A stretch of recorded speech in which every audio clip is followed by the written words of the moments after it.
جو ہونا تھا وہ تو ہوا، لیکن یہ بتاؤ کیا یہ محمد مصطفیٰ اللہ کا سچا نبی؟ اس نے کہا اللہ ہے سچا، اللہ کا سچا نبی۔ اس نے کہا وہ نبی سچا ہے۔ اس نے کہا اچھا یہ وہی محمد الرسول اللہ ہے جن کا ذکر تورات میں؟ نے کہا ہاں بالکل وہی محمد الرسول۔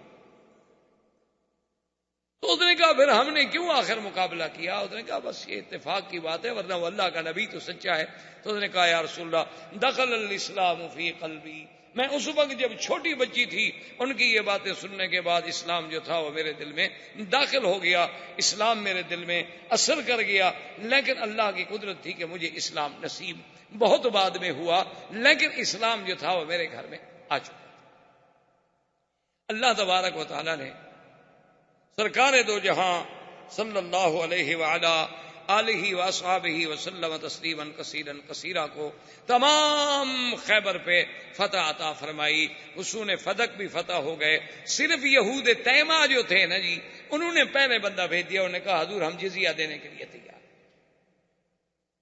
حضور نے قبول کیا۔ اب باقی یہودی جب تنگ آئے، قلعے کھولے اور حضور سے کہا جی ہم سلو کرتے ہیں۔ حضور نے کہا سلو کی شرطیں جو ہیں وہ یہ ہوں گی، ایک تو سب سے پہلی شرط یہ ہے کہ ہم کسی کو یہاں نہیں چھوڑیں گے، سب شام نکل جائیں، اور دوسری شرط یہ ہے کہ تم سونا چاندی اور ہتھیار یہ تینوں چیزیں اپنے ساتھ نہیں لے جا سکتے، اس کے علاوہ جو سامان لے جانا چاہتے ہو لے جاؤ۔ اور چوتھی شرط یہ ہے کہ اگر کسی نے سونا چاندی کا کوئی خزانہ چھپا لیا یا چوری کر لیا تو پھر سب یہودیوں کو قتل کر دیا جائے گا۔ اب وہ کیا کر سکتے تھے؟ وہ دیکھ چکے تھے کہ شکست ہمارا مقدر ہے۔ اسی اثنا میں بنی غطفان کا لشکر پھر واپس آیا۔ بنی غطفان پھر آ گیا یہودیوں کے پاس، کہنے لگا کہ میں آ گیا ہوں اور میرے 4000 بندہ پہنچنے والے ہیں، کیوں بزدل بن رہے ہو؟ انہوں نے کہا تم ہی تو ہو جس نے سب کو برباد کیا۔ انہوں نے کہا جب ہم نے مدینے پہ چڑھائی کی تھی تم لشکر لے کے بھاگ گئے، اب تم نے کہا میں آ رہا ہوں، میں آ رہا ہوں، میرا لشکر آ رہا ہے، میرا لشکر آ رہا ہے، پھر تم نے کہا جو ہمارے گھر پہ حملہ ہو گیا، لشکر میرا واپس چلا گیا۔ اب جب ہم سب قتل ہو گئے، سردار مارے گئے، سارے مارے گئے، قلعے فتح ہو گئے، مسلمان ہم پہ غالب، اب تو پھر آگے ہمیں لڑانے کے لیے، ہمیں مت براؤ، جدھر جانا جاؤ، ہم نہیں لڑتے، اب ختم۔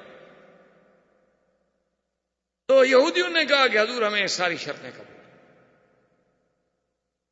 جب یہ ساری صلح ہو گئی تو یہودیوں نے ایک بات کی، انہوں نے کہا حضور ایک بات ہے، اب بات تو ہو گئی، ختم ہو گئی کہ آپ کامیاب ہو گئے، اللہ نے فتح دے دی، ہم نے شکست قبول کر لی، لیکن اتنے باغ اتنی زراعت آپ کے مسلمان نہیں جانتے، وہ نہیں کر سکتے ہیں زراعت، اگر آپ مہربانی کریں تو آپ اگر ہمیں خیبر میں رہنے دیں، اب ہم جو ہے وہ آپ کے نہ حلیف ہیں نہیں بلکہ اجیر، ہم گویا آپ کے ہاں مزدور ہیں، آپ نے آخر کسی کو تو مزارہ رکھنا ہے نا زمینوں کے لیے، تو ہم اپنے باغات کو زمینوں کو جانتے ہیں، آپ ہمیں ہی مزارہ رکھ لیں۔ حضور نے فرمایا دیکھو ہم مزارہ رکھتے ہیں، لیکن اگر کبھی کسی نے ایک مسلمان کو قتل کیا تو پھر پورے یہودیوں کو قتل کیا جائے۔ انہوں نے کہا جی یہ شرط ہمیں قبول ہے۔ حضور نے فرمایا ٹھیک ہے، تم زمینیں کاش کرو، سب کچھ کرو، آدھا پھل تمہارا آدھا مسلمان۔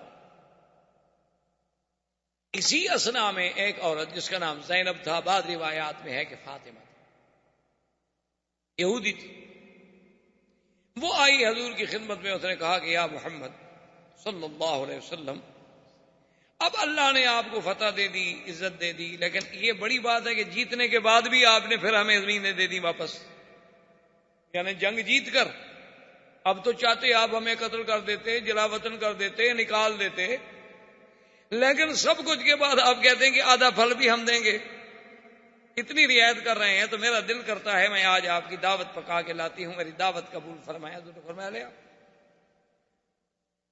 اس نے پوچھا کہ حضور صلی اللہ علیہ وسلم کو کیا پسند ہے، تو صحابہ نے بتلایا کہ حضور صلی اللہ علیہ وسلم کو بکرے کا گوشت اور خاص طور پر اس کے اگلے حصے، اگلے جو دو چوڑے ہوتے ہیں وہ زیادہ پسند، اور کتف جو ہے حضور صلی اللہ علیہ وسلم کو پشت جسے کہتے ہیں وہ زیادہ پسند۔ اس نے اس میں زہر ڈالا، گوشت پکایا، اور گوشت پکا کے حضور صلی اللہ علیہ وسلم کے سامنے لے آئی، صحابہ بھی بیٹھے ہوئے تھے۔ حضور پاک نے فرمایا اچھا کھاؤ۔ بشر بن البراء جو تھے انہیں نوالا لیا، حضور پاک نے بھی نوالا لیا، اور اس کے بعد انہوں نے کہا پھول کو روکو روکو روکو روکو، انہا مسمومۃ، اس میں زہر ہے، لیکن بشر وہ لقمہ کھا گئے، حضور بھی تھوڑا سا چکھ بیٹھے۔ حضور نے فرمایا بلاؤ اس کو۔ بلایا گیا، آپ نے فرمایا اس میں کیا ہے؟ اس نے کہا یا رسول اللہ زہر ہے، لیکن آپ کو کیسے پتا چلا ہے؟ آپ نے فرمایا مجھے اس بکری کے گوشت نے بتلایا ہے کہ لا تاکلنی یا محمد، مجھے مت کھاؤ، انا مسموم، میں زہریلا ہوں۔ لیکن بشر بیچارے نے چونکہ نوالا نگل لیا تھا، اس پر زہر کا اتنا اثر ہوا کہ اسی وقت ان پہ شلل ہو گیا، ان پہ فالج کر دیا، اور 1 سال کے بعد وہ بیچارے شہید ہو گئے، اور اسی کے جرم میں حضور نے بس اس عورت کو سزائے قتل دی۔ اسی اسنا میں ایک مسلمان نے آ کر بتایا، اس نے کہا کہ یا رسول اللہ ان نے آپ کے ساتھ معاہدہ کیا ہے کہ ہم سونا چاندی جو ہے نہیں چھپائیں گے۔ وہ ان کا سب سے بڑا سردار جو ہے کنان ابن ابی الحقیق، اس نے خود سونا چاندی چھپایا ہوا ہے اپنے قلعے میں، ہمیں نہیں بتلایا۔ حضور پاک جب گئے، خزانہ ملا، کنان ابن ابی الحقیق کو بلایا، اس نے کہا ہاں یا رسول اللہ میں نے غداری کی ہے۔ آپ نے فرمایا اگر غداری کی ہے تو غدار کی سزا موت ہے۔ اس کو حضور صلی اللہ علیہ وسلم نے قتل کی سزا جاری کر دی، اور حضور صلی اللہ علیہ وسلم خیریت کے ساتھ عازم مدینہ منورہ ہوئے کہ اللہ نے خیبر میں فتح عطا فرما دی۔ اب مکے والے جو تھے وہ انتظار میں تھے کہ ہمیں پتہ نہیں چل رہا کہ خیبر کا کیا ہوا۔ ایک آدمی تھا حجاج ابن علات، وہ آیا، مسلمان ہو گیا۔ اس نے کہا حضور میں اسلام تو لے آیا ہوں لیکن میرا بہت سارا پیسہ پھنسا ہوا ہے مکے میں، اگر اجازت ہو تو میں جا کر اپنا پیسہ، اپنا مال وغیرہ تو مکے والوں سے وصول کر لوں۔ حضور نے فرمایا اجازت؟ نے کہا حضور اجازت دے رہے ہیں تو مجھے تو وہاں یہ نہیں بتانا ہوگا کہ میں مسلمان ہو گیا ہوں، میں نے بتا دیا پھر میرا مال کون دیتا ہے، اور پھر مجھے کچھ جھوٹ ووٹ بھی بولنا پڑے گا۔ حضور نے کہا اپنے مال کے لیے، اپنے حق وصول کرنے کے لیے اس قسم کی باتوں کو جھوٹ نہیں کہا جا سکتا، یہ ہیلا ہے، ایک بہانہ ہے۔ وہ جناب مکے میں پہنچا، مشرکین انتظار میں تھے، ان نے پوچھا کہ ہاں تم آئے ہو خیبر سے، بتلاؤ کیا پیچھے ہے تمہارا؟ انہوں نے کہا خوش ہو جاؤ مکے والو، اسرا محمد مصطفیٰ قید ہو گئے، اور خسر مسلمان سب شکست کھا، حضور خود قید ہو گئے، وہ لا رہے ہیں ابھی مکے میں تمہارے حوالے کرنے کے لیے۔ اور نے کہا جی کمال ہے یار، تم نے تو ایسی خوشخبری ہمیں سنائی ہے نا کہ بس ہم تو کل حفل منائیں گے، اور جناب مبارکیں اور دعوتیں اور پارٹیاں اور رقص و سرود شروع ہو گئے۔ اس نے کہا بابا بات سنو، مہربانی کرو جلدی سے میرا مال واپس کرو، مسلمانوں کو شکست ہو گئی ہے، مدینے میں مال بیچ رہے ہیں، میں جلدی جا کے ان کا مال خریدنا چاہتا ہوں۔ وہ کہتا ہے کہ جناب جس مال کی مجھے مہینوں میں ملنے کی امید نہیں تھی، انہوں نے کہا تم نے ایسی خوشخبری سنائی ہے، رات لو سارا مال۔ ایک رات میں سارے پیسے جمع کر کے دے دیے۔ لیکن حضرت عباس جب وہاں تھے، یہ مکے میں تھے اس وقت، تو ان کو جب یہ پتہ لگا کہ حضور قید ہو گئے، مسلمانوں کی شکست ہو گئی، تو وہ اتنے ان پہ صدمہ ہوا کہ وہ بیچارے چارپائی سے لگ گئے۔ 3-4 روز کے بعد انہوں نے حجاج بن علات کے پاس آدمی بھیجا کہ میں بیمار ہوں، مجھے تکلیف ہے، مجھے گھر میں آ کے ملو۔ حجاج بن علات جب جا کے گھر میں ملا تو عباس جو ہیں وہ بڑے پریشان ہیں، اور انہوں نے کہا سیدھی سیدھی بات بتاؤ، میرے اوپر تو صدمے کا پہاڑ ٹوٹ پڑا ہے، 1000 اختلافات ہوں، لیکن آخر محمد مدنی قید ہو گئے، آخر حضور کے چچا ہے۔ اس نے کہا بات سنو، یہ راز رکھو گے؟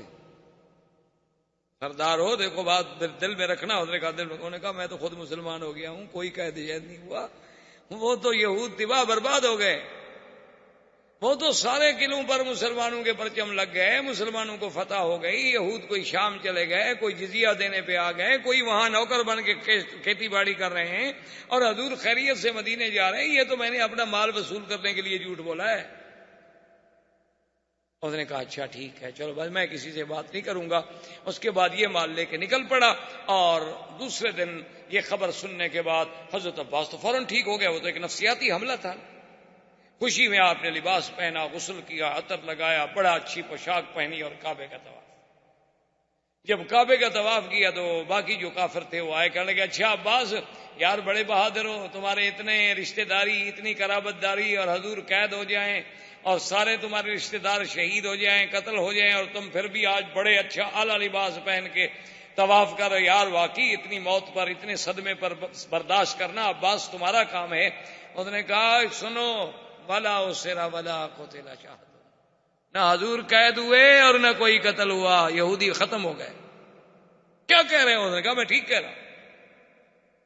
2 دن گزرے تو جناب ان کو خبر پہنچی کہ خیبر تو اجڑ گیا، وہ تو مسلمان نے فتح کر لیا ہے۔ انہوں نے کہا حجاج کو ڈھونڈ، حجاج کا حجاج تو مدینے پہنچ گیا، تو راستہ طے کر گیا، 4 دن کا سفر کر گیا، وہ کہاں ہاتھ آتا۔ اللہ تبارک و تعالیٰ نے حضور پاک صلی اللہ علیہ وسلم کو بخیریت وہ جو وعدہ کیا تھا کہ فتحً قریبا اور مغانمہ، ہم آپ کو ایسا مال غنیمت دیں گے کہ خیبر جس میں صرف ایک علاقے میں 4000 تو صرف کھجور کا درخت تھا، صرف ایک علاقے میں، سونا چاندی زمین زراعت کھجور، اتنی بڑی غنیمت اللہ نے عطا فرمائی اور کامیابی عطا فرمائی۔ وآخر دعوانا ان الحمدللہ رب العالمین۔ برادران اسلام، واجب الاحترام بزرگوں، دوستوں، بھائیوں، عزیز نوجوانوں، سرکار دو عالم سیدنا محمد عربی صلی اللہ علیہ وسلم کے سیرت طیبہ کے بارے میں دروس کا یہ سلسلہ اللہ تبارک و تعالی کی رحمت سے غزوہ خیبر اور فتح خیبر تک تقریباً ہم پہنچے۔ اللہ نے حضور کو کامیابی عطا فرمائی اور حضور صلی اللہ علیہ وسلم خیبر سے کامران کامیاب مدینہ منورہ واپس تشریف لائے۔ اسی ضمن میں جیسا کہ آپ پہلے سیرت طیبہ میں پڑھ چکے ہیں کہ جن لوگوں نے احزاب کے موقع پر، غزوہ خندق کے موقع پر جو قبائل کفار قریش کے ساتھ مل کے چڑھ دوڑے تھے مدینے پر، ان میں بڑے بڑے قبائل بھی تھے اور چھوٹے چھوٹے قبائل بھی تھے۔ تو حضور صلی اللہ علیہ وسلم نے چونکہ حدیبیہ میں قریش کے ساتھ تو صلح ہو گئی اور کچھ لوگ جو تھے وہ قریش کے حلیف بن گئے اور کچھ قبیلے جو تھے وہ حضور صلی اللہ علیہ وسلم کے حلیف بن گئے۔ ان میں تو بہرحال اب لڑائی کا امکان نہ رہا، چونکہ 10 سال کے لیے معاہدہ ہو گیا کہ ہم آپس میں نہیں لڑیں۔ لیکن جو قبائل نہ تو قریش کے حلیف بنے نہ حضور صلی اللہ علیہ وسلم کے حلیف بنے اور انہوں نے احزاب میں شرکت کی تھی، تو ان کو ادب سکھانے کے لیے حضور نے مختلف سرایا بھیجا تاکہ آئندہ کسی قبیلے کو جرأت نہ ہو کہ بھی جب تمہارے ساتھ ہمارا اختلاف ہی نہیں، تمہارے ساتھ ہماری جنگ ہی نہیں ہے، اگر قریش ہمارا مقابلہ کرنا چاہتے ہیں اور تم وہاں سے خام خواہ ان کے ساتھ مل جاتے ہو۔ اس لیے کئی سرایا ہیں، سریہ، معرکہ اور غزوہ۔ غزوہ تو یاد رکھیں ہمیشہ اس کو کہا جاتا ہے کہ جس میں سرکار دو عالم نے صلی اللہ علیہ وسلم نے خود بھی شرکت فرمائی، وہ تو غزوہ۔ اگر آپ نے شرکت نہیں فرمائی اور آپ نے فوج بھیجی، جماعت بھیجی، کسی کو امیر بنایا، تو اس کو سریہ کہتے ہیں یا معرکہ کہتے ہیں، اس کو غزوہ نہیں کہا جاتا۔ کیونکہ بعض چیزیں ہمارے ہاں خاص طور پہ اردو زبان میں جب بعض چیزیں منتقل ہوتی ہیں نا تو ایک غلط العام بن جاتی ہیں، اغلاط العام بن جاتی ہیں کہ وہ ان کے نزدیک ہر جنگ ایک غزوہ ہے۔ اور بعض لفظ تو ایسے اللہ معاف فرمائے، ایسے پڑھے لکھے لوگ بھی عجیب عجیب استعمال کرتے ہیں کہ مثلا اللہ معاف فرمائے کوئی کرکٹ جیت گیا، عجیب معجزہ ہو گیا۔ نعوذ باللہ، معجزہ تو وہ ہوتا ہے جو نبی کے ہاتھ پہ ہو۔ اچھا جی فلاں آدمی نے تقریر کی ہو تو ایسا بات ہو تو بس کمال ہو گیا جی، یہ تو معجزہ کر دکھایا ہے۔ نعوذ باللہ، بھائی معجزہ ایک خاص اصطلاح ہے، جیسے کرامت ایک خاص اصطلاح ہے کہ جو ہمارے خارق عادت اللہ کے حکم سے اذن سے پیغمبر کے ہاتھ پہ ظاہر ہو وہ معجزہ کہلاتا ہے۔ یہ نہیں کہ کسی کے ہاتھ پہ ہو، وہ اگر ولی کے ہاتھ پہ ہو تو معجزہ نہیں ہوتا، وہ کرامت کہلاتا ہے۔ اور اگر کسی عام آدمی کے ہاتھ پہ ہو تو آپ کہیں گے اچھا جی ہو گیا، اتفاق سے کامیابی حاصل ہو گئی یا ان کی محنت جو ہے وہ رنگ لے آئی، لیکن یہ تو نہیں کہ معجزہ ہو۔ اسی لیے بعض لوگ اس کی غلطی کرتے ہیں، تو حضور نے سرایا، اور ایک سریے میں ایک واقعہ پیش آیا، وہ واقعہ بظاہر باعتبار ظاہر ایک چھوٹا تھا، لیکن اس کے اندر بہت بڑی حکمت۔ ایک سریہ جب گیا، کافروں کے ساتھ لڑائی ہو رہی تھی، تو کافروں میں سے ایک آدمی تھا جس کا نام تھا مرداس۔ وہ کافر بھی تھا اور گستاخ بھی تھا۔ وہ بات میں ایسی باتیں کہتا جیسے حضور صلی اللہ علیہ وسلم کی شان میں گستاخی۔ تو حضرت اسامہ ابن زید نے جب اس کی بات سنی تو جوش میں آئے اور اس کو مارنے کا ارادہ کیا۔ وہ بھاگ بھی رہا ہے اور نعوذ باللہ باتیں بھی حضور کی شان کے خلاف کر رہا ہے، اور حضرت اسامہ ابن زید بھی پیچھے بھاگ رہے ہیں۔ جب ایک جگہ ایسی آ گئی، ایک درخت کے قریب ایسی آ گئے کہ اس کو یقین ہو گیا کہ میں اب اسامہ کے ہاتھوں سے نہیں بچ سکتا، اور ایک اور انصاری صحابی بھی اسامہ کی مدد پہ آ گئے، اس کو یقین ہو گیا کہ اب میں نہیں بچ سکتا۔ درخت کی اوٹ میں آیا اور فوراً کہنے لگا اشہد ان لا الہ الا اللہ اشہد ان محمد رسول اللہ۔ انصاری نے ہاتھ روک لیا، لیکن اسامہ نے تلوار مر گیا۔ حضور صلی اللہ علیہ وسلم کو جب پتہ چلا، حضور پاک نے اسامہ کو طلب کیا۔ آپ نے فرمایا اسامہ یہ تم نے کیا کیا ہے؟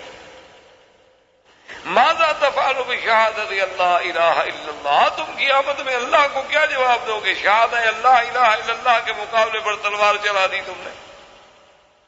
اس نے کہا یا رسول اللہ واللہ انہ اشہد شہادتا من خوف السیف۔ حضور وہ تو نعوذ باللہ آپ کی توہین کر رہا تھا، اور اس بھاگتے ہوئے بھی توہین کرتا جا رہا ہے، لیکن جب میری تلوار اس کی گردن پہ آ گئی اور اس کو یقین ہو گیا کہ میں نہیں بچ سکتا، تو تلوار کے ڈر کے مارے اس نے کلمہ پڑھا ہے۔ حضور نے فرمایا اللہ شککت قلبہ، کیا تم نے اس کا دل بھی چیر کے دیکھ لیا تھا کہ اس نے ڈر کے مارے پڑھا ہے؟ ماذا تفعل بلا الہ الا اللہ، ماذا تفعل بلا الہ الا اللہ۔ اسامہ یہ تم نے کیا کیا؟ تو اس سے یاد رکھیں کہ ایک کتنا عظیم درس ملتا ہے کہ بھئی کلمے پڑھنے والے کو بلا وجہ کافر نہ کرو، کیونکہ ہمیں شریعت حکم دیتی ہے ظاہر کا۔ شریعت کے احکام جو ہیں وہ ظاہر پہ ہوتے ہیں، اما السرائر وفی علم اللہ، باطن کے علوم تو اللہ کے ہاتھ۔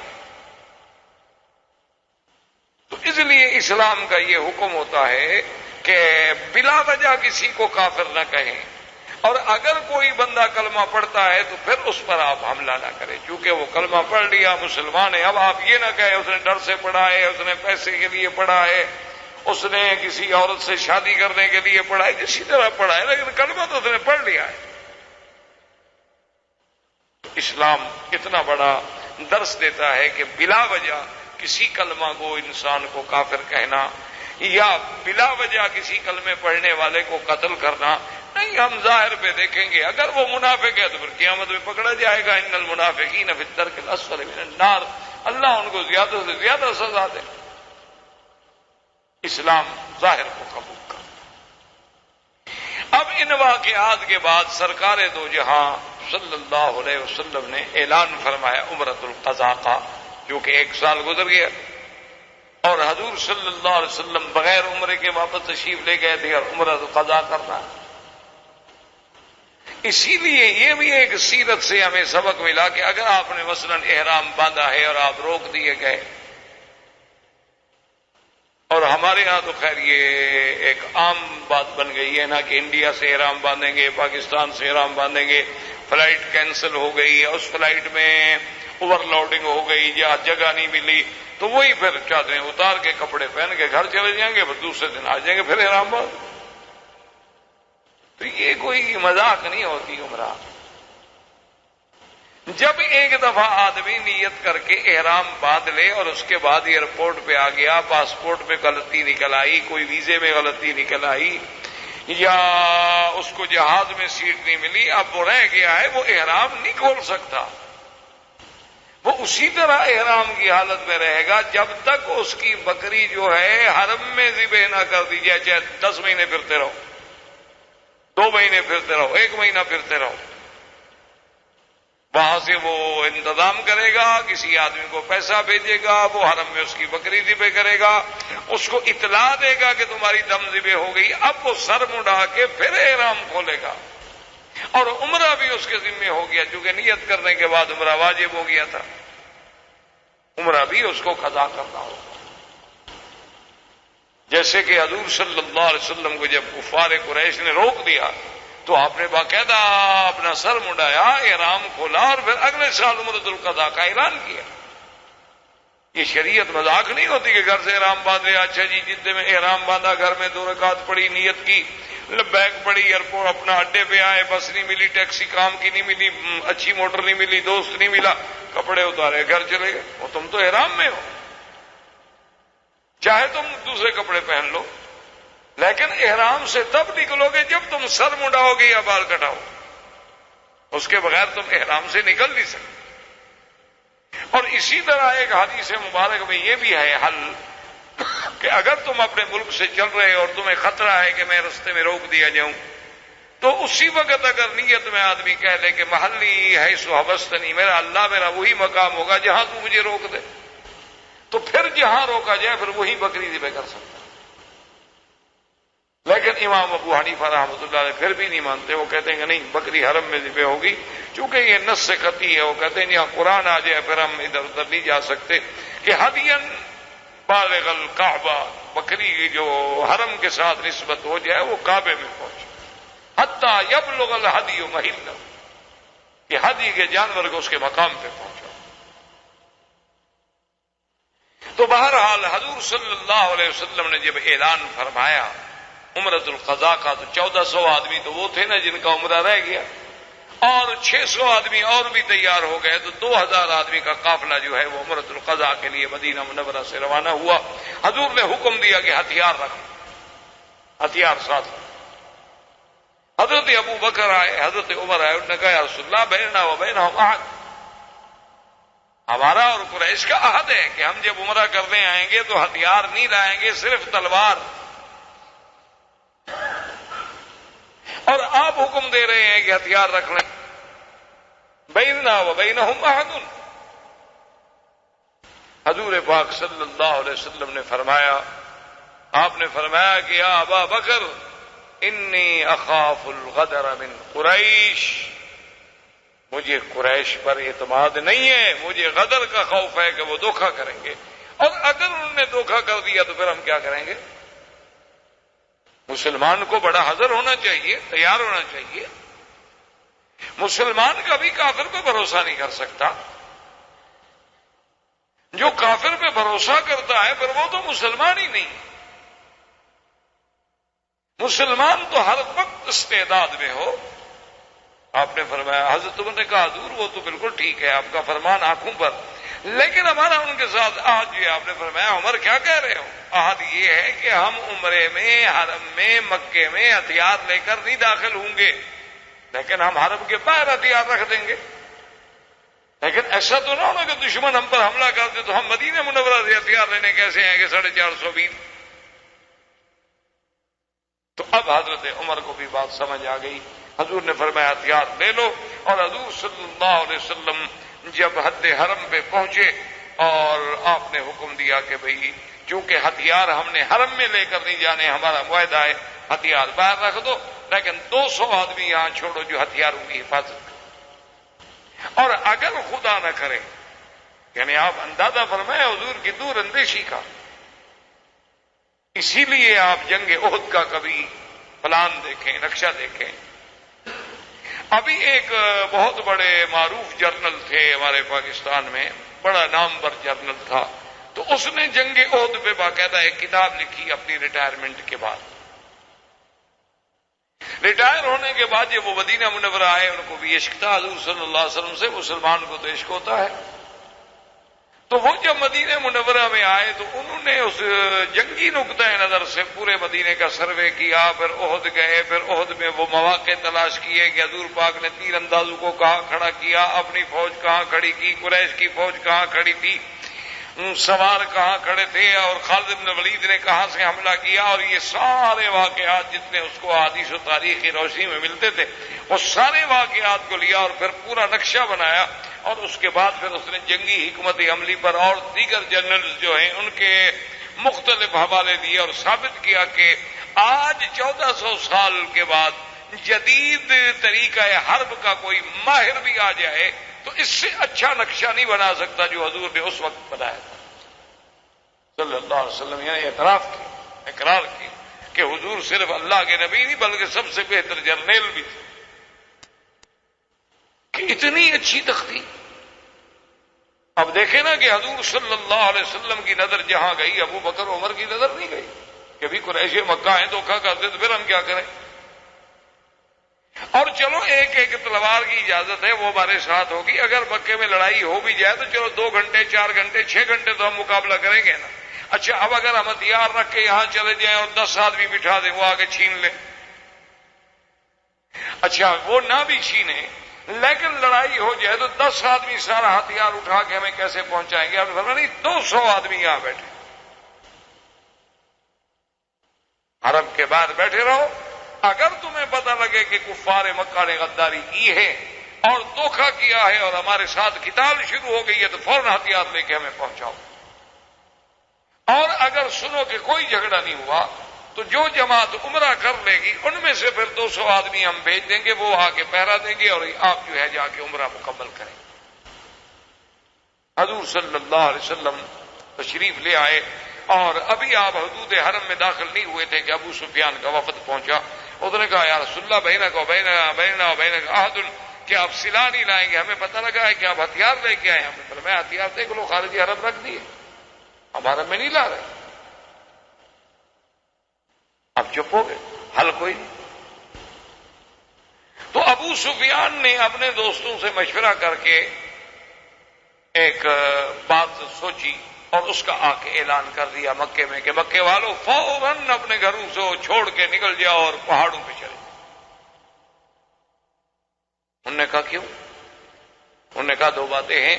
اصل بات تو یہ ہے کہ یہ جو مدینہ سے لوگ آئے نا ان کو مدینے میں ہما ہو گیا، بخار ہو گیا، ہما صفرا جسے آپ یرقان کہتے ہیں،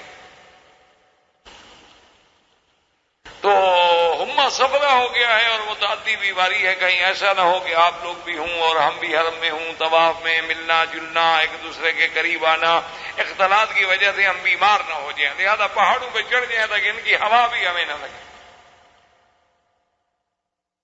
اور دوسری بات یہ ہے کہ بھی ہم اوپر سے بیٹھ کے ان کا پورا جو ہے وہ نظارہ بھی کر سکتے ہیں، دیکھ بھی سکتے ہیں کہ کس حال۔ تو انہوں نے کہا کہ ہاں ہما یسرب ہما یسرب ہما یسرب، اور بھاگ گئے، سب پہاڑوں پہ چڑھ گئے۔ حضور صلی اللہ علیہ وسلم تک بھی یہ بات پہنچی کہ انہوں نے تو یہ مشہور کر دیا ہے کہ ہمیں یرقان ہو گیا۔ حضور نے حکم دیا کہ اچھا اپنے کندھے جو ہیں کپڑا نکالو، استوا کرو اور رمل کرو، اپنی قوت کا اظہار کرو کہ ہم کمزور نہیں ہیں، ہمیں کوئی ہما شما نہیں۔ جس آدمی کو یرقان ہوگا وہ اس طرح رمل کر کے پہلوانوں کی طرح 3 چکر لگا سکتا ہے کعبۃ اللہ کے، وہ تو چلے گا تو ہمارا چلے گا۔ اور جب جناب وہ رمل کرنے لگے تو عبداللہ ابن رواحہ جو کہ بہت بڑے شاعر بھی تھے اور بڑی آواز دی تھی اللہ نے، تو انہوں نے جناب رجز پڑھنی شروع کی، خلل کفار خلو بن الکفار خلو بن الکفار خلو ان سبیلے، اے کافروں کی اولادو ہٹ جاؤ ہمارے راستے سے، ورنہ ہم تم پہ ایسی ضرب ماریں گے کہ ہم تمہاری کھوپڑیاں جو ہیں وہ علیحدہ کر دیں گے اور دوستوں کو دوستوں سے جدا کر دیں گے، ہم کمزور نہیں ہوئے۔ حضرت عمر نے آ کے کہا کہ ابن رواحہ ماں بے ابن رواحہ تم کیا کر رہے ہو؟ اور بھائی ہماری ان کے ساتھ سلو ہے، انہوں نے ہمارے لیے حرم خالی کر دیا ہے، ہم طواف کر رہے ہیں، تم پھر جنگ بھڑکانا چاہتے ہو کہ ان کو کوئی شعر سنے، کوئی جذبہ آئے، کوئی جوش آئے، وہ آگے پھر حملہ کر دیں اور اللہ کے حرم میں جنگ ہو جائے، کیا کر رہے ہو تم؟ حضور نے فرمایا کہ اچھا چھوڑو اس بات کو، تم یہ رجز نہ پڑھو بلکہ یہ پڑھو کہ لا الہ الا اللہ وحدہ صدق وعدہ نصر عبدہ اعز جندہ ہزم الاحزاب وحدہ لا شيء قبله ولا شيء بعده. حضور نے فرمایا یہ، اور یہ اس سے زیادہ مؤثر تھی کہ اللہ کی توحید کا اعلان، اور ساتھ یہ کہ لا الہ الا اللہ وحدہ صدق وعدہ، اللہ کا وعدہ سچا ہو گیا، جو نبی کو خواب دکھلایا تھا آج پورا ہو. نصر عبدہ، اللہ نے اپنے عبد اپنے پیغمبر کی مدد کی. اعز جندہ، جو اللہ کی فوج ہے اللہ نے ان کو غالب کیا. ہزم الاحزاب، اور اللہ نے احزاب جو 10-10 ہزار کا لشکر لے کر آئے تھے، ہم کو مدینے میں مارنے آئے تھے، آج ہم مکے میں داخل ہو کے طواف کر رہے ہیں. اور پھر یہی کلمات پڑھنے جو ہے صفا پر یا مروہ پر سنت ہو گئے، کیونکہ جو بات حضور صلی اللہ علیہ وسلم آپ کے قول سے یا آپ کے عمل سے یا آپ کے فعل سے ایک دفعہ بھی ثابت ہو جائے سنت ہے. حضور صلی اللہ علیہ وسلم نے جب عمرہ مکمل فرما لیا، حضور نے حکم دیا کہ جانور سے پہکو. لیکن یہ مسئلہ سمجھ لیں کہ اگر کوئی آدمی آج بھی عمرہ کرنے آئے اور وہ بکری دے تو یہ سنت ہے، واجب نہیں ہو. اگر حج تمتع ہو یا حج قران ہو تو پھر جو ہے دم تمتع یا دم قران یا دم شکر وہ تو واجب ہے، اگر نہیں کرے گا تو اور دم دینی ہو. لیکن اگر کوئی آدمی عمرے پہ آئے لیکن پھر بھی وہ جانور ساتھ لے آئے یا یہاں آ کے بکری خرید کے 1 2 4 10 بکرے کر دے تو یہ سنت، کیونکہ حضور صلی اللہ علیہ وسلم نے عمرے پر آتے وقت اور عمرے سے فارغ ہوتے ہوئے بھی آپ نے قربانی فرمائی. حضور صلی اللہ علیہ وسلم نے حلق فرمایا، صحابہ نے حلق فرمایا، کسی نے قصر فرمایا، احرام کھول دیا گیا اور 200 صحابہ کو بھیجا گیا، اور جو آدمی سلا پر پہراتے رہتے وہ پھر عمرہ ادا کرنے کے لیے آ گئے، انہوں نے بھی عمرہ ادا کر دیا. حضور صلی اللہ علیہ وسلم نے پیغام بھیجا ابو سفیان کو کہ ابو سفیان چونکہ تم سردار ہو مکے کے اور ہم مکے میں آئے ہیں، اور حضور 7 سال کے بعد داخل ہوئے تھے مکے میں، کیونکہ اب 7 ہجری آ گئی، تو 7 سال کی جدائی کے بعد آدمی جب اللہ کے کعبے میں آتا ہے تو کعبۃ اللہ کی عظمت کا احساس تو تب ہوتا ہے نا. اب چونکہ اللہ کا کعبہ آپ کے ہمارے سامنے الحمدللہ موجود ہے، لہذا ہمارے دل میں وہ احساس نہیں ہے. آپ لوگ جب نوکری پر سب سے پہلے دن مکے میں داخل ہوئے تھے تو آپ کے احساسات اور جذبات کیا تھے؟ آپ نے جب سب سے پہلی جا کے نماز پڑھی تھی کعبۃ اللہ میں اور طواف کیا تھا، اس وقت آپ کے جذبات کیا تھے اور آج کیا ہے؟ تو حضور صلی اللہ علیہ وسلم 7 سال کے بعد آئے تھے. حضور نے فرمایا ابو سفیان میں چاہتا ہوں کہ میں کعبۃ اللہ کے اندر بھی داخل ہوں، لہذا تم شیبی سے کہو کہ وہ چابی لے آئے اور کعبۃ اللہ کا دروازہ کھولے اور ہم اندر بھی 2 رکعت پڑھ لیں.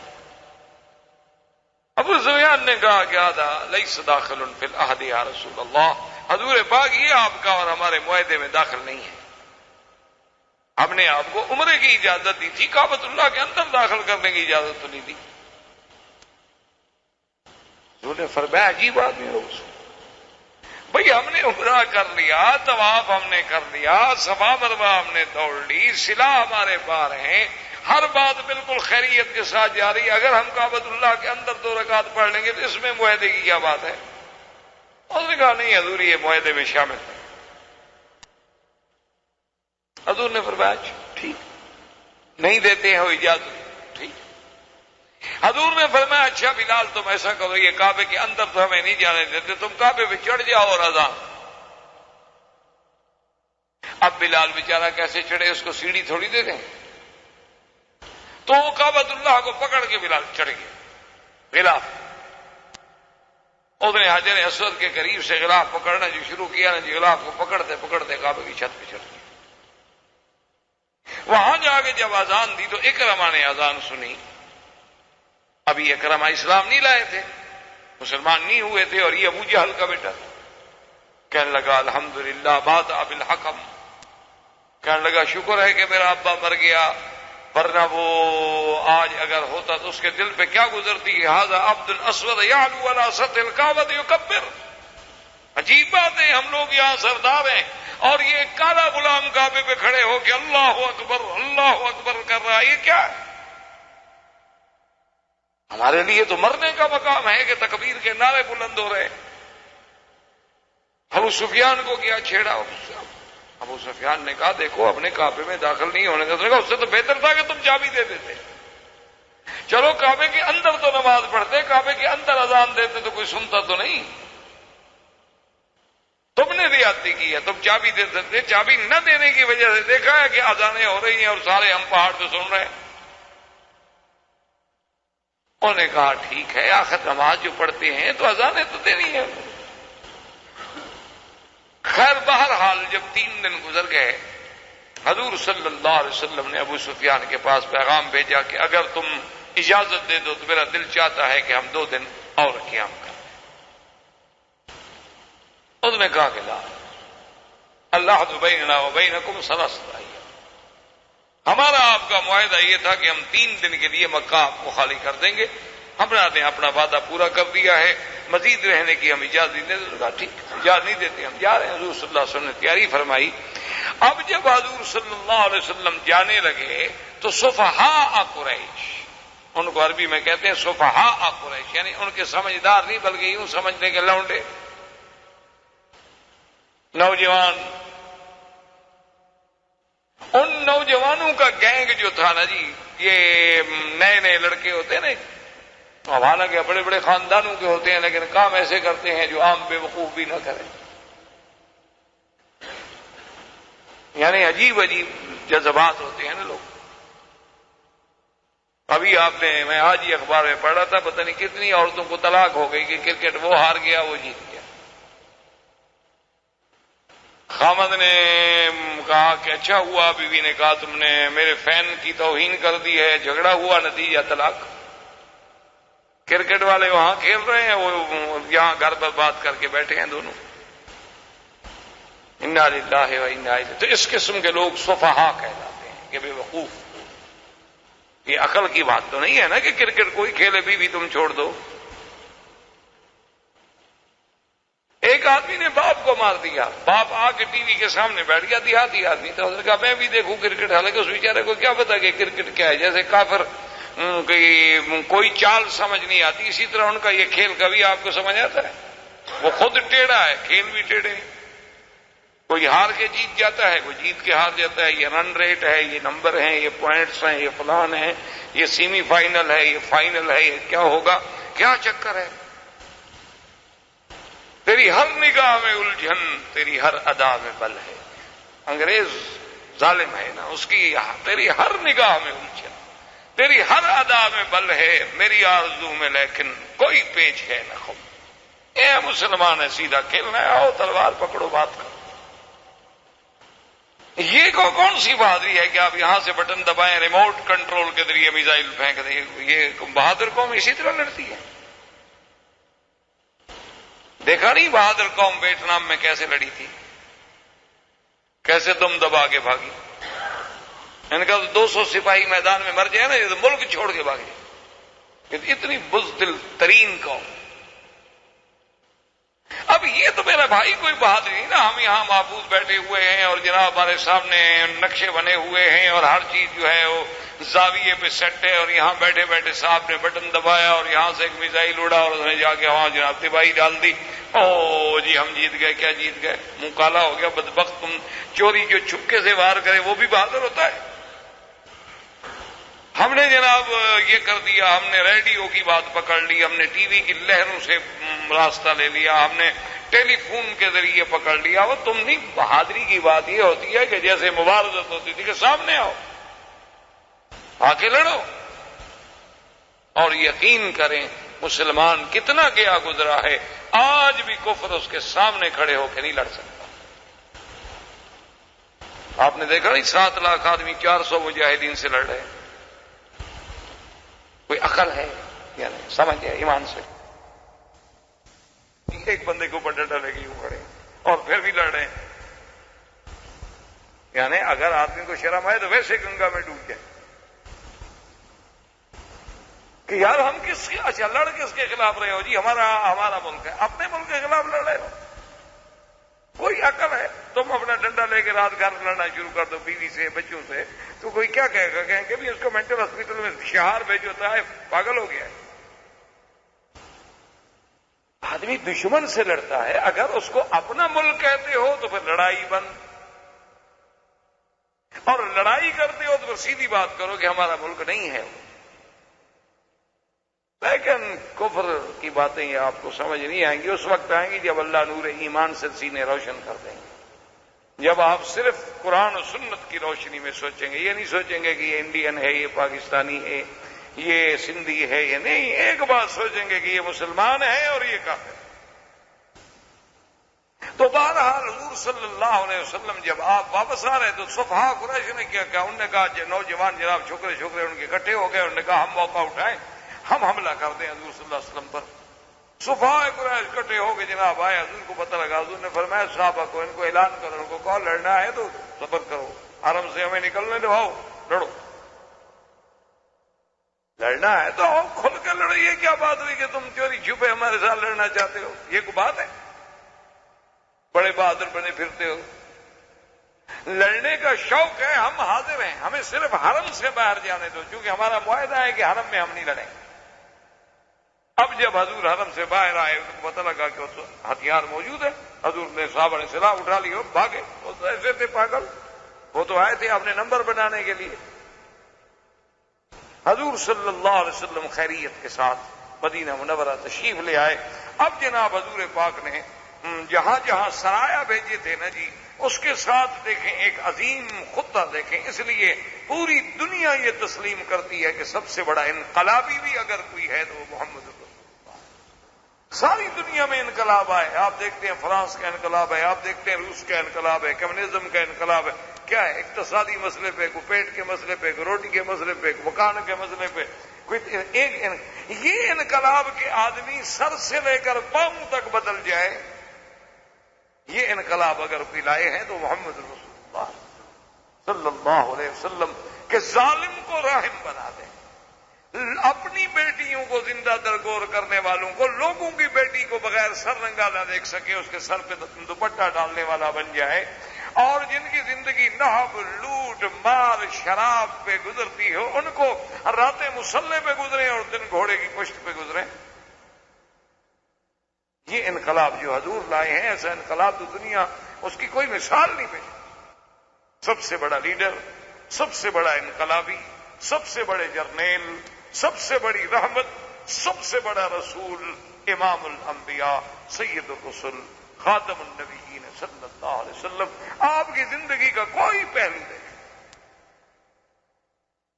گھر میں نظر ڈالیں گے تو آپ کو عظیم شوہر، عظیم باپ، اسی طرح آپ دیکھیں گے حتیٰ کہ بکریاں چرانے میں بھی دیکھیں تو آپ جیسا رائی آپ کو نہیں ملے گا، یعنی آپ کی زندگی کے کسی پہلو کو دیکھیں۔ اب حضور نے حکم دیا کہ بھائی صحابہ میں سے کچھ لوگ تیار ہوں اور بادشاہوں کو خط دیں۔ اب آپ ذرا ذہن میں رکھیں کہ اللہ نے جو فرمایا تھا کہ انا فتحنا لک فتحا مبینا، اب حدیبیہ کی کتنی بڑی فتح ہے کہ ذرا دشمن کے ساتھ 10 سال کے لیے معاہدہ ہو گیا نا، ادھر سے تو ہم مطمئن ہیں نا، باقی کام تو کریں نا۔ حضور صلی اللہ علیہ وسلم نے دہیہ کلبی، ایک صحابی تھے اور اتنے خوبصورت تھے، اتنے خوبصورت تھے کہ ہماری تو عورتیں پردہ نہیں کرتی، وہ مرد ہو کے پردہ کرتے تھے کہ کوئی عورت میرے جمال کے فتنے میں مبتلا نہ ہو۔ ہماری تو خیر عورتیں بیچاری پردہ نہیں کرتی، پردہ کس سے کریں؟ ویسے وہ بھی سچی ہیں، کیونکہ خامد عورت میں فرق تو رہا کوئی نہیں، پردہ بیچاری کس سے کرے؟ پردہ کیا جاتا ہے مرد سے، مرد رہے نہیں۔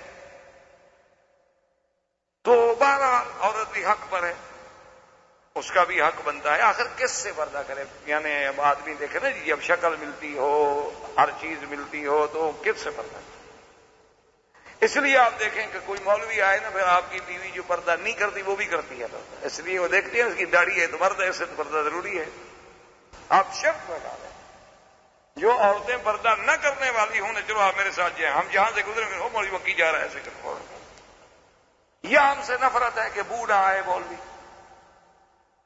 اللہ عالم، ہم تو سمجھتے ہیں کہ حیا ہے، ہم تو سمجھتے ہیں کہ پھر بھی علم کا کچھ نہ کچھ حیا،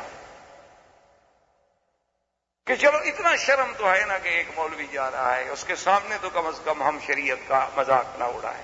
یہ بھی میں سمجھتا ہوں ایک بڑی اچھی بات، ایک مثبت سوچ کسی وقت بھی اس سے اللہ پاک راضی ہو سکتا۔ حضور نے حضرت دہیہ کلبی رضی اللہ تعالی عنہ کو بھیجا کہ تم جاؤ ہرقل کے پاس۔ اس وقت سپر پاور جو تھی وہ روم تھی نا، ایک روم اور ایک فارس، یہ سپر پاور تھی۔ اور روم جو تھا اس کا بادشاہ ہرقل کہلاتا تھا، اور کسرا جو تھا اس کے لوگ جو ہے وہ فارس کہلاتے تھے۔ سرکار دو جہاں صلی اللہ علیہ وسلم نے دہیہ کلبی کو بھیجا اور خط، اور وہ خط کیا تھا؟ من محمد الرسول اللہ رب العالمین الى ہرقل عظیم الروم والسلام علی من اتبع الہدی اسلم تسلم یؤتک اللہ اجرک مرتین۔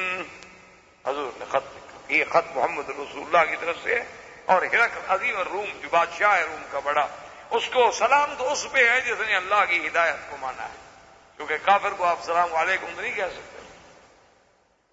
اور اس کے بعد حضور نے دعوت دی کہ بادشاہ سلامت اسلام لے آؤ، اگر تم اسلام لے آؤ گے تو اللہ تو تمہیں دو اجر دیں گے، چونکہ تم اہل کتاب ہو، عیسائی ہو، ایک تمہیں اس دین کا اجر ملے گا اور ایک دین محمد مصطفیٰ صلی اللہ علیہ وسلم کا اجر ملے گا۔ اور اگر تم اسلام نہ لے آئے فإن علیک اسم المفلسین، پھر جتنی قوم تیرے ماتحت ہے ان کے اسلام نہ لانے کا گناہ بھی تم پہ ہوگا۔ اچھا، خدا کی شان یہ ہے کہ روم جو ہے، ہرقل جو ہے، ان کا جو دارالخلافہ تھا، جو مرکز تھا، وہ تھا قسطنطینیہ۔ لیکن قسطنطینیہ سے یہ ان دنوں میں جب حضور صلی اللہ علیہ وسلم نے خط بھیجا دہیہ کلبی کو بھیج کر، تو ہرقل جو ہے وہ بیت المقدس آیا ہوا تھا شام۔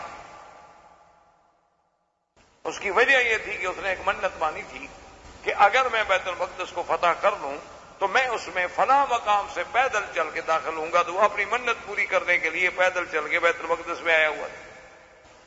اچھا، اور اللہ کی قدرت کا نظارہ دیکھیں کہ راستے میں اس نے خواب دیکھا، جب وہ آ رہا تھا پیدل بیت المقدس کو، تو جب رات ہوئی سو گیا تو رات میں خواب دیکھا۔ خواب دیکھتا ہے کہ بعض لوگ ہیں جو مختون ہیں، مختون مانا ختنہ جن کا ہوتا ہے، وہ آتے ہیں اور میرے ملک پہ قبضہ کرتے ہیں۔ یہ خواب دیکھا تو گھبرا گیا، کہ مختون کون ہوتے؟ اس نے اپنے قسیسین کو بلایا، قسائس کو بلایا، قساطر کو بلایا، علماء جو تھے ان کے بڑے بڑے ان کو بلایا، اور سب کو بلانے کے بعد اس نے کہا کہ میں نے ایسے خواب دیکھا ہے، یہ مختون لوگ کون ہیں؟ انہوں نے کہا جی یہودی بھی خطرہ بیٹھتے ہیں۔ انہوں نے کہا اچھا، اس کا مطلب ہے کہ پھر میرا خواب جو ہے ان کے بارے میں، جو ایسا کرو کہ میں حکم دیتا ہوں کہ یہود کا بچہ ختم نہ رہیں گے، نہ میرے ملک میں قبضہ کریں۔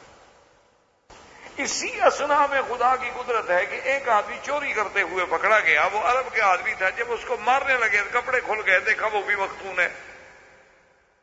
تو ہرقل کو یہ رپورٹ بھی پہنچی کہ جناب یہودیوں سے تو ہم ڈر رہے تھے، ایک اور آدمی پکڑا گیا، وہ تو یہودی بھی نہیں ہے، وہ تو کہتا ہے میں عرب ہوں ادھر کا، مکہ شریف کا، وہ بھی مختون ہے۔ میں کہا اچھا اس کو بلاؤ۔ اس کو پیش کیا گیا، اس نے کہا کہ اچھا تم کیوں مختون ہے؟ کہا جی ہمارے عرب جو ہیں وہ سارے ختان کے قائل ہیں، ختنہ ہوتا ہے واقعہ، چونکہ ہم ملت ابراہیمی پر ہیں۔ اپنے آپ کو تو یہ دعویٰ کرتے تھے نا چاہے مشرک۔ تو اب ہرقل سوچ میں پڑ گیا کہ یہ کون لوگ ہیں؟ اس نے کہا اچھا ایسا کرو کہ عرب کے بارے میں بھی معلومات کرو، ہم جلدی نہ کریں یہود کو ختم کرنے میں، ایسا نہ ہو کہ ہم ایک قوم کی نسل مٹا ڈالیں اور اس کے بعد نتیجہ کوئی اور نکل آئے، تو ہمیں صبر سے کام لینا چاہیے۔ اسی اثنا میں دہیہ پہنچے۔ ابھی دہیہ کی ملاقات نہیں ہوئی تھی کہ اس چور نے جو پکڑا گیا تھا اس نے ایک بات یہ بھی کر دی تھی کہ ان فینا نبی، مکے میں ایک نبی ہے جس کا نام محمد ابن عبداللہ ہے۔ ہرقل نے کہا اچھا۔ ہرقل چونکہ پڑھا لکھا آدمی تھا، اہل کتاب تھا، بادشاہ تھا، مطالعہ تھا انجیل کا، بائبل کا، کتابوں کا، اس نے پڑھا تھا کہ یہ زمانہ ہے ایک نبی پیدا ہوگا۔ اس نے کہا اچھا ایسا کرو کہ شام میں پتہ کرو کہ مکے کے لوگ آتے ہیں تجارت کرنے کے لیے، شام کوئی آدمی مکے کا کوئی وفد کوئی ڈیلیگیشن آیا ہوا ہو تجارتی، تو پتہ کیا گیا تو ابو سفیان کا وفد آیا ہوا تھا، تو ان کو لے کر ہرقل کے پیش کر دیا گیا۔ ہرقل نے اپنے سارے قسیسین کو بٹھایا، ابو سفیان آ گیا، ملا، اس نے پوچھا کہ اچھا میں نے سنا ہے کہ مکہ میں مکرمہ میں ایک نبی پیدا ہوئے ہیں، آپ نے بھی سنا ہے؟ ہاں جی۔ کیا نام ہے؟ اس نے کہا محمد ابن عبداللہ۔ ہرقل نے کہا کہ ایکم اقرب نسبا الی محمد صلی اللہ علیہ وسلم، تم لوگ جو آئے ہو وفد ڈیلیگیشن تجارت کا، تم سب میں کون آدمی ہے جو نسب کے اعتبار سے زیادہ قریب ہو محمد رسول اللہ؟ ابو سفیان نے کہا انا۔ اس نے کہا ہرقل میں ہوں، میں حضور کا قریبی رشتے دار ہوں، 5ویں جد میں میرا اور آپ کا دادا ایک ہے، جد خامس میں ہم مشترک ہیں۔ اس نے کہا اچھا ابو سفیان، پھر جو بات میں تم سے پوچھتا جاؤں وہ مجھے بتا، ایک تو بتاؤ نام کیا؟ اس نے کہا محمد ابن عبد۔ اس نے کہا کبھی آپ کا نبوت کے دعویٰ کرنے سے پہلے آپ نے کبھی کسی بات میں جھوٹ بولا؟ ابو سفیان نے کہا کہ نہیں۔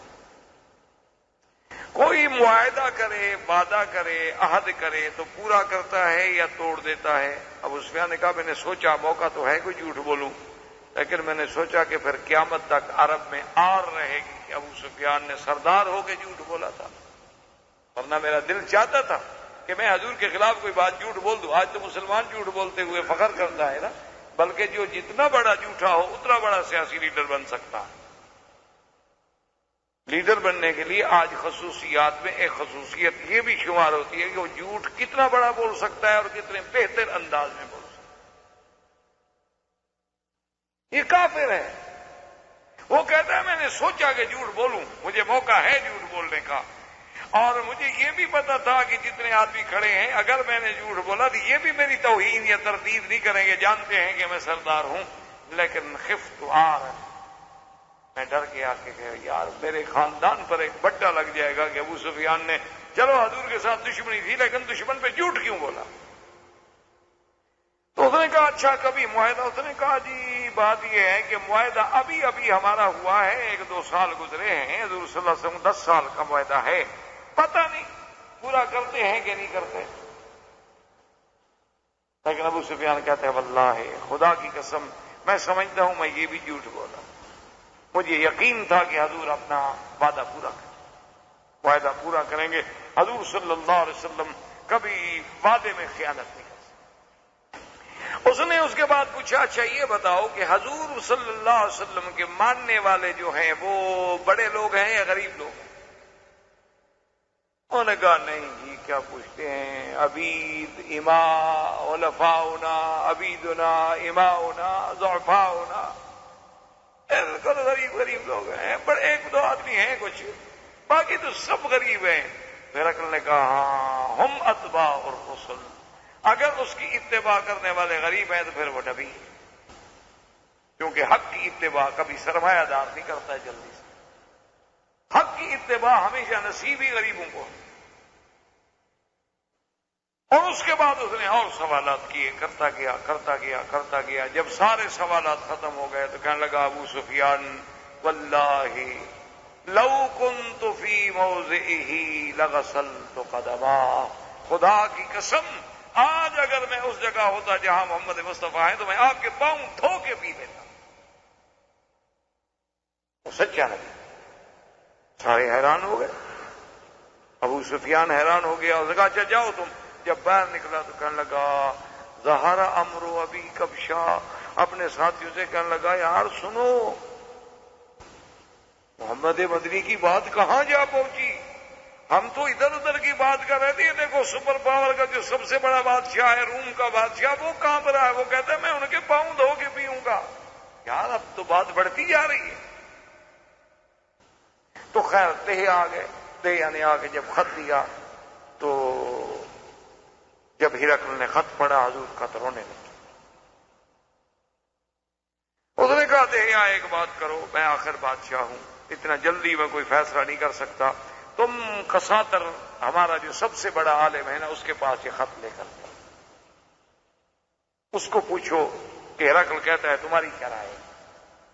جب کساتر کے پاس خط لے کر گئے، اس نے جب خط پڑھا تو اس نے کہا اشہد ان لا الہ الا اللہ واشہد ان محمد الرسول اللہ، میں تو بھائی اسلام لے آیا، میں تو مانتا ہوں سچا نبی۔ اب ان کا سب سے بڑا آدمی جو تھا وہ مسلمان ہو گیا۔ اس نے اپنے باقی علماء کو بلایا، اس نے کہا دیکھو میں اسلام لا چکا ہوں، اسلام قبول کرو۔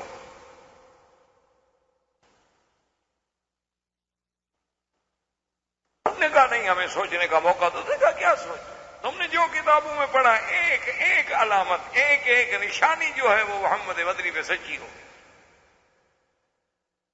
اب فکر کس بات کی، ہم عالم ہیں، ہمارا کام ہے کہ حق بات ملے تو اتباع کریں۔ انہوں نے کہا ہمیں سوچنے دو۔ دوسرے دن ہرقل نے سب قسیسین کو بلایا، قساطرہ کو بلایا، سب کو بلا کے، اور آپ جو ہے اس نے بڑا اہتمام کیا، ایک مقام تھا، مسند تھی، اور بڑے پیرے کے ساتھ کھڑا ہوا اور وہاں سے آ کے ظاہر ہوا۔ اس نے کہا کہ دیکھو تم علماء ہو، اور دروازے محل کے بند کرا دیے۔ اس نے کہا تم علماء ہو، میں نے جو کتابیں پڑھی ہیں، میں نے جو کتب متقدمہ کا مطالعہ کیا ہے، میں اس بات پہ پہنچا ہوں کہ یہ محمد عربی سچا نبی ہے، اور تم سب گواہ ہو جاؤ، اشہد ان لا الہ الا اللہ واشہد ان محمد الرسول اللہ، میں مسلمان ہوتا ہوں۔ اب جو کسی سین بیٹھے ہوئے تھے نا جی، پہلے تو کوشش کی کہ ہم بھاگیں، آگے دروازے بند تھے۔ انہوں نے کہا کہ واللہ لا نترک دین المسیح، ہم حضرت عیسیٰ کا دین نہیں چھوڑ سکتے۔ اور اسی اسنا میں انہوں نے اپنا جو بڑا عالم تھا نا، جو پہلے کلمہ پڑھ چکا تھا، اس کو بھی قتل کر دیا۔ جب ہرقل نے دیکھا کہ یہ تو اتنے شدید ہے کہ انہوں نے اتنے بڑے عالم کو مار دیا، تو یہ بادشاہ کو کب چھوڑیں گے؟ تو اس نے کہا یار تم بے وقوف ہو، میں تو تمہارا امتحان لینے کے لیے کلمہ پڑھ رہا تھا، میں مسلمان تھوڑا ہو گیا ہوں۔ میں تو دیکھنا چاہتا تھا کہ تم اپنے دین پہ کتنے پکے ہو۔ بڑے خوش ہو گئے۔ اس کے بعد دروازہ کھل گیا، واپس چلے گئے، اور اس کے بعد اس نے دہیا کو بلایا۔ اس نے کہا کہ دیکھو بات یہ ہے کہ میری طرف سے حضور کو یہ بتا دینا کہ میں نے کلمہ پڑھا ہے، اشہد ان لا الہ الا اللہ اشہد ان محمد الرسول اللہ، اور ہدایہ دیے اور بڑی بڑی قیمتی چیزیں دیں، اور حضرت دہیا کو بڑی عزت کے ساتھ روانہ کیا۔ سرکار دو جہاں کے بعد جب دہیا آئے، ساری بات سنائی، آپ نے فرمایا کذب عدو اللہ، اس اللہ کے دشمن نے جھوٹ بولا، اسلام نہیں لایا۔ اس کا دل تھا کہ میں اسلام لے آؤں، لیکن اپنے اقتدار کو بچانے کے لیے مرتد ہو گیا۔ واللہ کوئی اس کا اسلام۔ اسی اثنا میں حضور صلی اللہ علیہ وسلم نے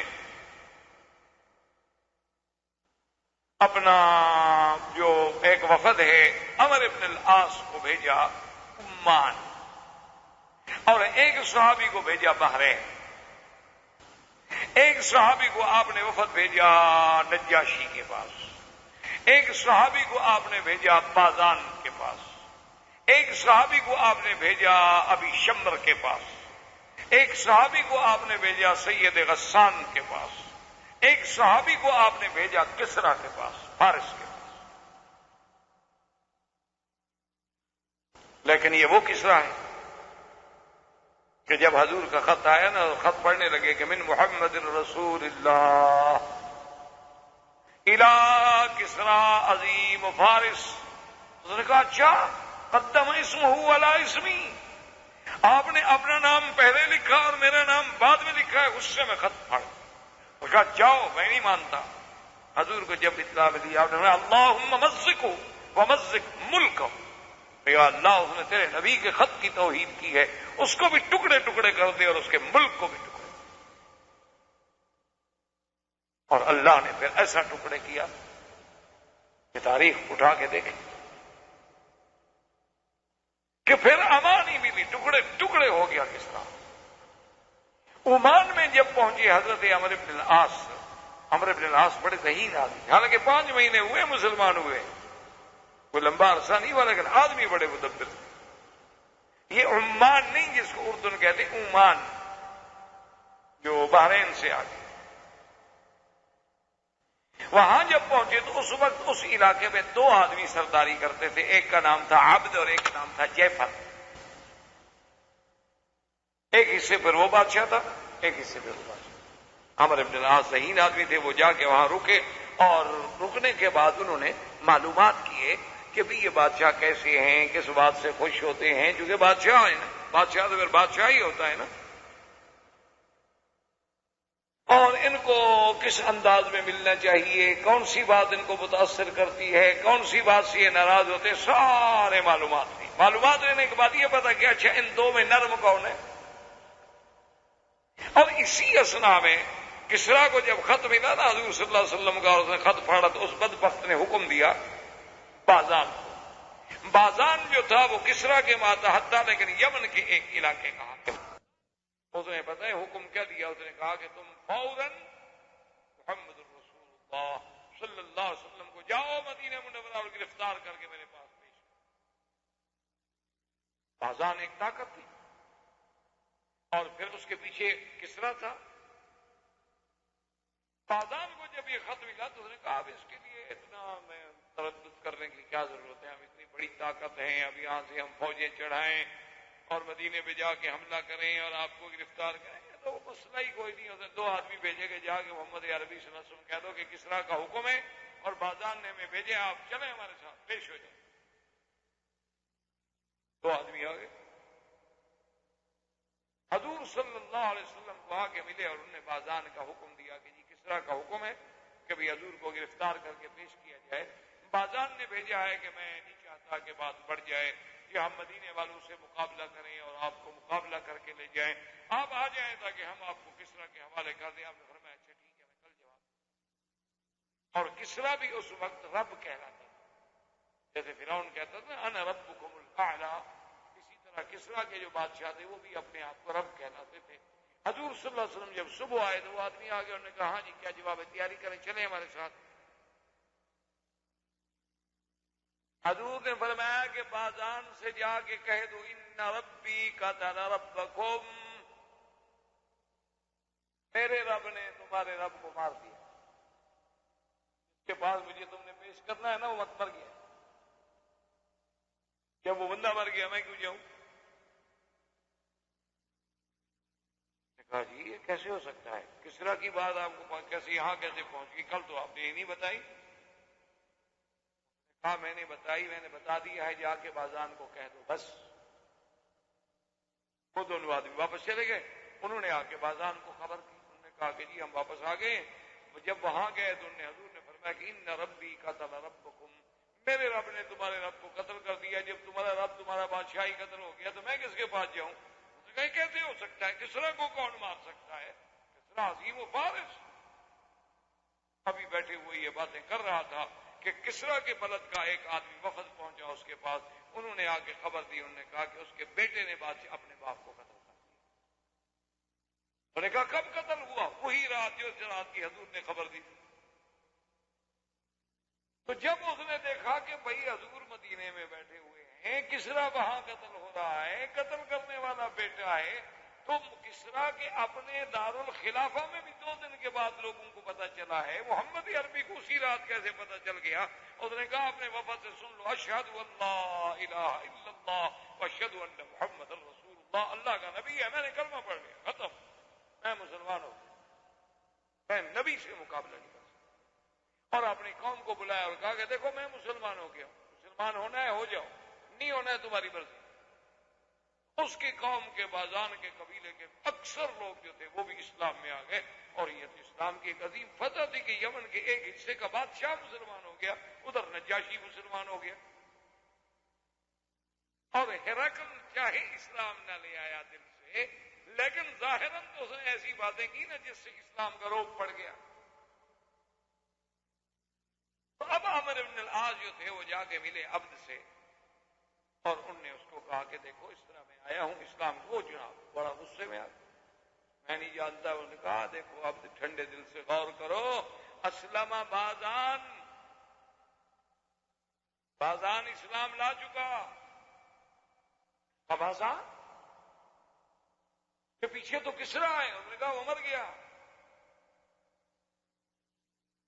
اچھا، اور اس نے کہا اسلم النجاشی، نجاشی حبشے کا بادشاہ بھی مسلمان ہو گیا۔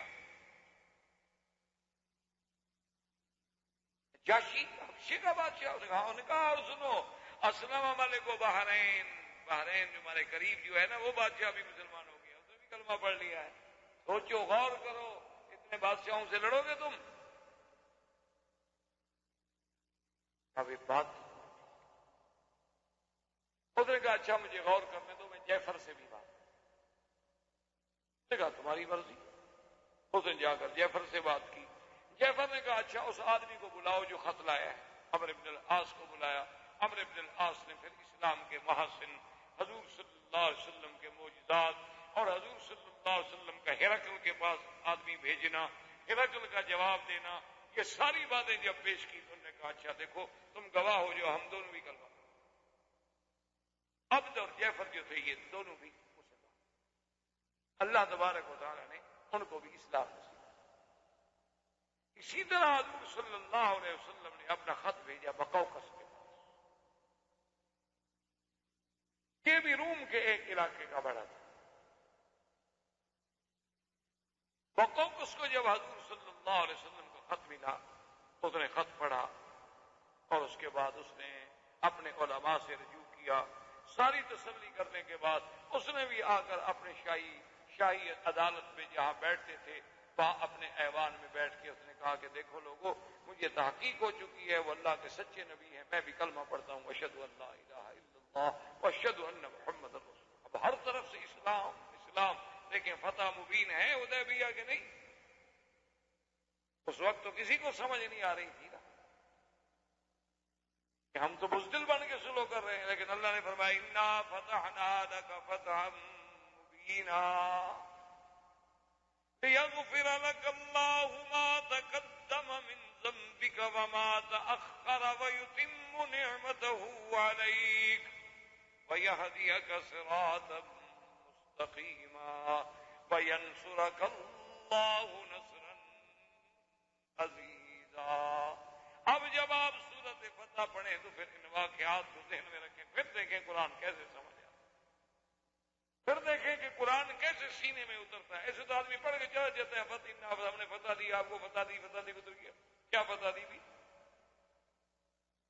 اب دیکھیں اس فتح مبین کے اثرات، حدیبیہ کی صلح کے اثرات، ماوراء حدیبیہ کی صلح کے اثرات، کہ ہر طرف سے اسلام اسلام اسلام۔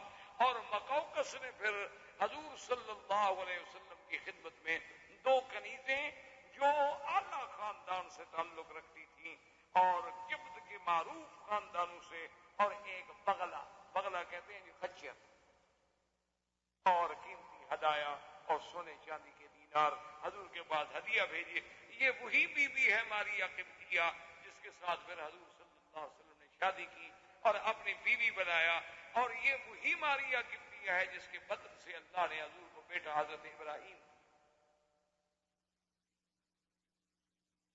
تو اب حضور صلی اللہ علیہ وآلہ وصحبہ وسلم ان احوال میں کہ جب آپ نے خطوط بھیجے، اور اس کے ساتھ بعض قبائل اور بعض لوگ ایسے بھی تھے کہ جنہوں نے ابھی تک اسلام قبول نہیں کیا تھا، اور ان دنوں میں وہ جو عیینۃ بن حصن آپ جس کے بارے میں پڑھ چکے ہیں، احمق المطاع، بنی غطفان کا قبیلے کا سردار، اور اسی طرح بنی مرہ کا سردار حارث، ان دونوں نے جب بات سنی تو حارث نے کہا کہ عیینہ اب تو ہرقل بھی ڈر گیا، اب تو کسریٰ بھی مر گیا، اب بہتر ہے کہ ہم مسلمان ہو جائیں، مسلمان کے ساتھ مل کے کچھ پیدا اٹھا لیں۔ انہوں نے کہا بات تو ٹھیک ہے، یہ دونوں ابھی مسلمان ہونے کے لیے نکلے تو ایک آدمی جا رہا تھا فزارہ، وہ عمرہ کرنے کے لیے جا رہا تھا، وہ بھی کافر تھا، اس نے کہا کہاں جا رہے ہو؟ کہا مسلمان ہونے۔ جلدی نہ کرو، مسلمان نہ ہو، میں جا رہا ہوں عمرے پہ، مجھے مکے میں جا کے ذرا پتہ کرنے دو کہ قریش کا حال کیا ہے۔ اگر تو قریش بھی ڈھیلے پڑ گئے، ہمارے قریب ہیں قریش، روم فارس ہمارے قریب نہیں ہے، اگر تو قریش بھی کمزور ہو گئے ہیں تو واپسی پہ میں آگے بتاؤں گا، پھر مسلمان ہو گئے، اور اگر قریش ڈٹے ہوئے ہیں نا تو پھر ہمیں ابھی پاؤں پہ رہنا چاہیے۔ بات ہے کہ خالد جیسا عقل والا آدمی، خالد جیسا ذہین آدمی، ابھی تک اس کو اسلام کی حقانیت معلوم نہیں ہو سکی، سمجھ نہیں آ سکی کہ اسلام ایک سچا مذہب ہے۔ اللہ لو جاء عندنا لنکرمنہ ولنقدمنہ کاش وہ ہمارے پاس آتا، اسلام لے کے آتا، ہم اس کی عزت بھی کرتے اور ہم اس کو اپنے آگے رکھتے۔ اچھا، عبان کے دل میں اللہ نے بات ڈال دی، عبان نے خط لکھا خالد کو کہ خالد اس طرح حضور نے باتیں کی تھی، اب تمہاری مرضی، تم خود سوچو۔ لیکن دیکھو کافر ہے، حضور نے جو بات کی تھی وہ پہنچائی خالد۔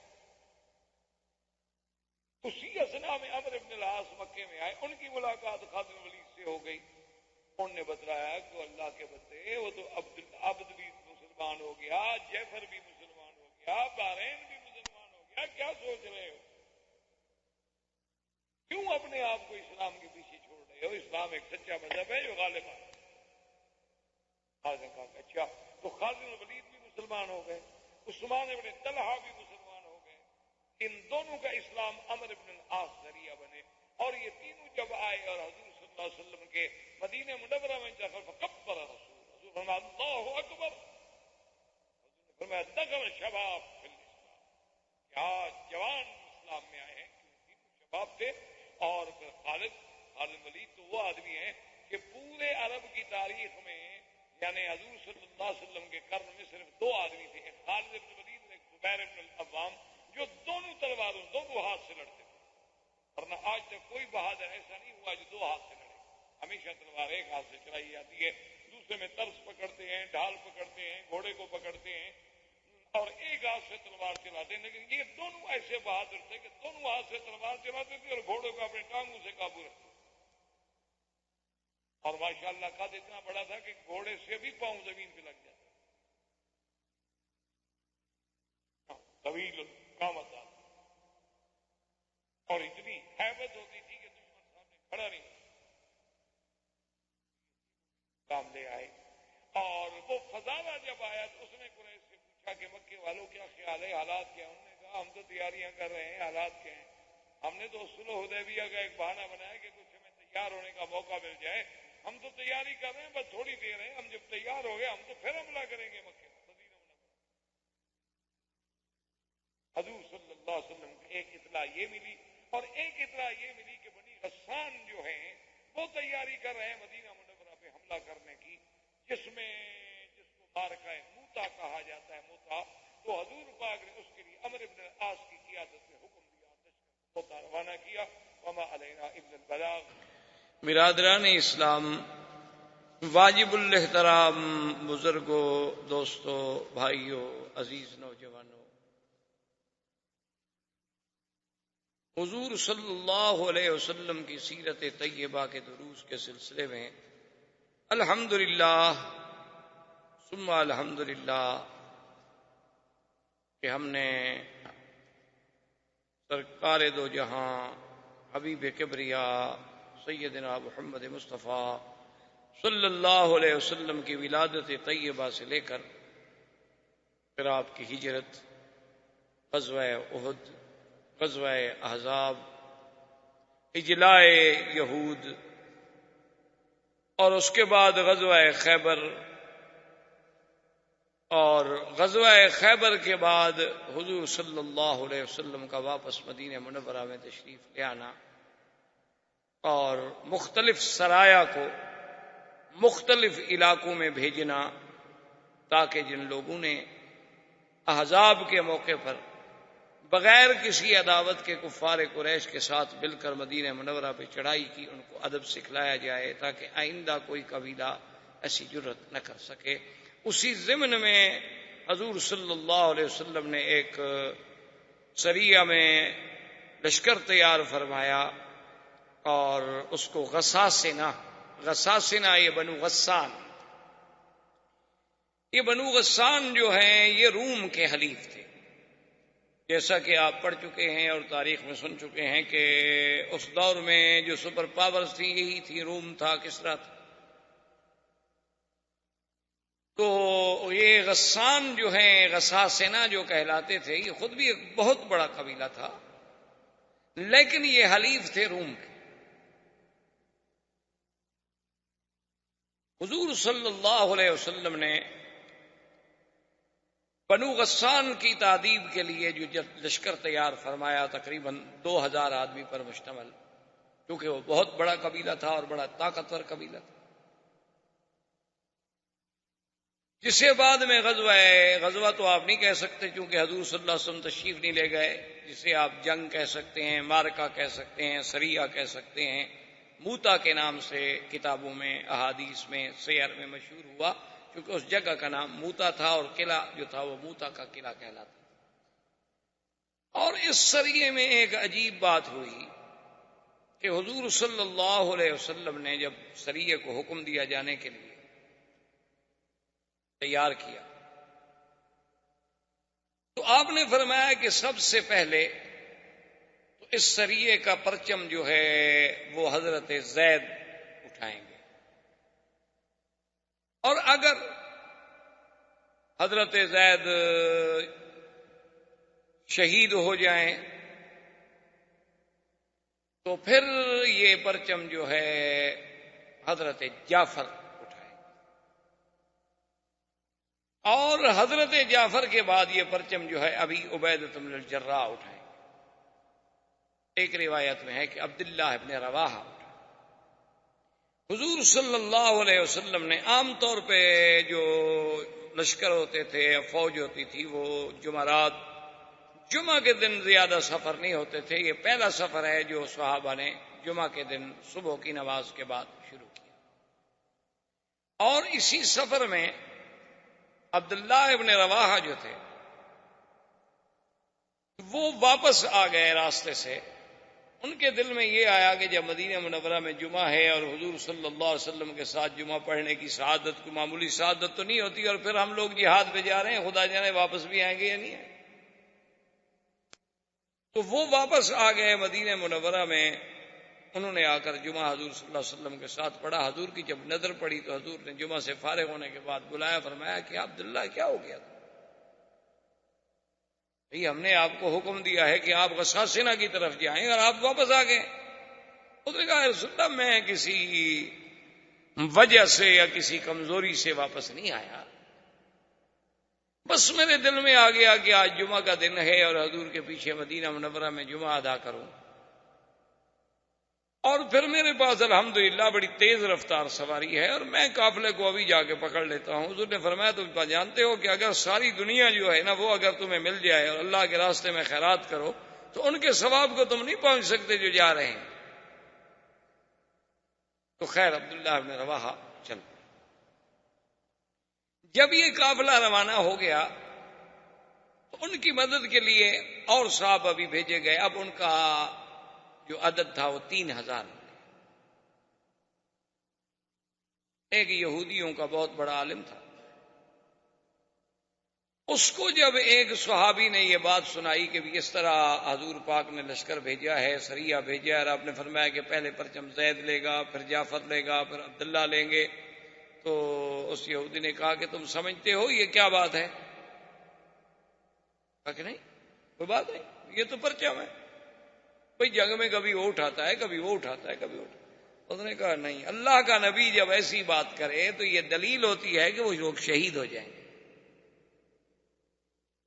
حضور صلی اللہ علیہ وسلم نے جب یہ بات فرما دی ہے کہ پہلے زید اٹھائیں گے پرچم، پھر جعفر اٹھائیں گے، مطلب یہ ہے کہ وہ شہید ہو جائیں گے، اب وہ بچ نہیں سکتے۔ کہا کیسے؟ اس نے کہا بس ہم نے تو کتابوں میں پڑھا ہے نا کہ اللہ کے نبی سے جب یہ بات نکل جائے تو یہ علامت ہوتی ہے کہ وہ لوگ شہید ہو۔ اس نے کہا ٹھیک۔ اب جناب جب یہ لشکر وہاں پہنچا اور وہ غساسنہ بنو غسان کو بھی پتہ چلا تو ان کا جو سردار تھا حارث، اس نے روم کے بادشاہ کو لکھا کہ ہماری مدد کرو۔ احباب کرام، اس کے بعد اب آپ اس مبارک سلسلے کی CD نمبر 25 سماعت فرمائیں۔